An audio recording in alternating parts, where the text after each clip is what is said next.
आज स्पीच दिया अपना, तमाम सारी बातों को लेकर बीजेपी को गढ़ा, सबसे महत्वपूर्ण हिंदुओं पर जो उन्होंने टिप्पणी की उस पर क्या कहेंगे?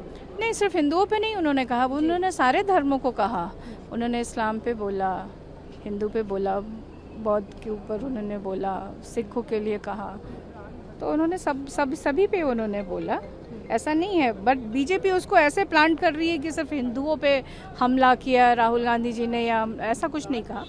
लेकिन मैम उन्होंने ये तो कहा कि नफरत फैलाते हैं हिंदू, और ये नहीं, उन्होंने कहा बीजेपी वाले नफरत फैलाते हैं, और बीजेपी में तो हर एक धर्म के लोग हैं, सिर्फ हिंदू थोड़ी ना है। तो एक बात और तो उन्होंने बीजेपी के लोगों के लिए कहा, ऐसा नहीं कहा कि हिंदू फैलाते हैं। वो कह रहे कि कोई भी धर्म ये नहीं सिखाता कि हम किसी को डराएं या नफरत फैलाएं। ओवरऑल जो उन्होंने स्पीच दी, जैसे अग्निवीर की बात कही और फिर मणिपुर वाला मामला उठाया, कई सारे मुद्दे पर उन्होंने अपनी बात रखी। देखिए, राहुल गांधी ने निट पे भी कहा, जी, अग्निवीर पे भी कहा, मणिपुर का भी मुद्दा उठाया, हाउस के अंदर जो होता है उस पे भी राहुल गांधी जी ने कहा, बीजेपी के ऊपर भी कहा।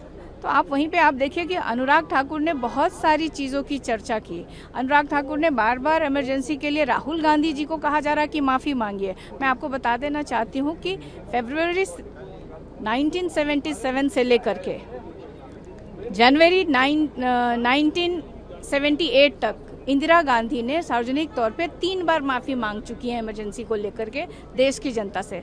तो अब राहुल गांधी जी से क्यों उम्मीद लगा के रखें कि इमरजेंसी पे कोई माफ़ी मांगे, और इमरजेंसी की चर्चा क्यों कर रहे हैं लोग आज?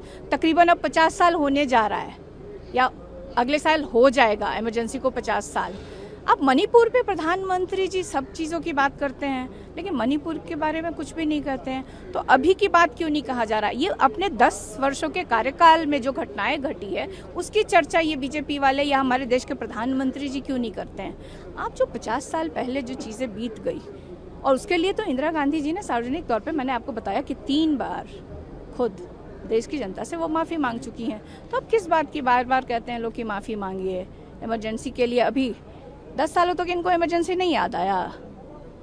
जब अपोजिशन इस बार जनता ने मजबूती प्रदान की है विपक्ष को, तो इस बार उनको 25 तारीख को अचानक, 25-26 तारीख को अचानक याद आ गया, इमरजेंसी की याद आ गई। तो हम लोग बार बार ये कह रहे थे राहुल गांधी जी कि जो देश के ज्वलंत मुद्दे हैं, जो जनता के जन सरोकार के जो मुद्दे हैं, चाहे वो किसानों का मुद्दा हो, और अभी सबसे ज़्यादा जो स्टूडेंट का नीट का चल रहा है, कि हमें 1 दिन का समय होना चाहिए जिसके ऊपर हम लोग अपनी सब बातें रखें उस पर, लेकिन सरकार उससे भाग रही है।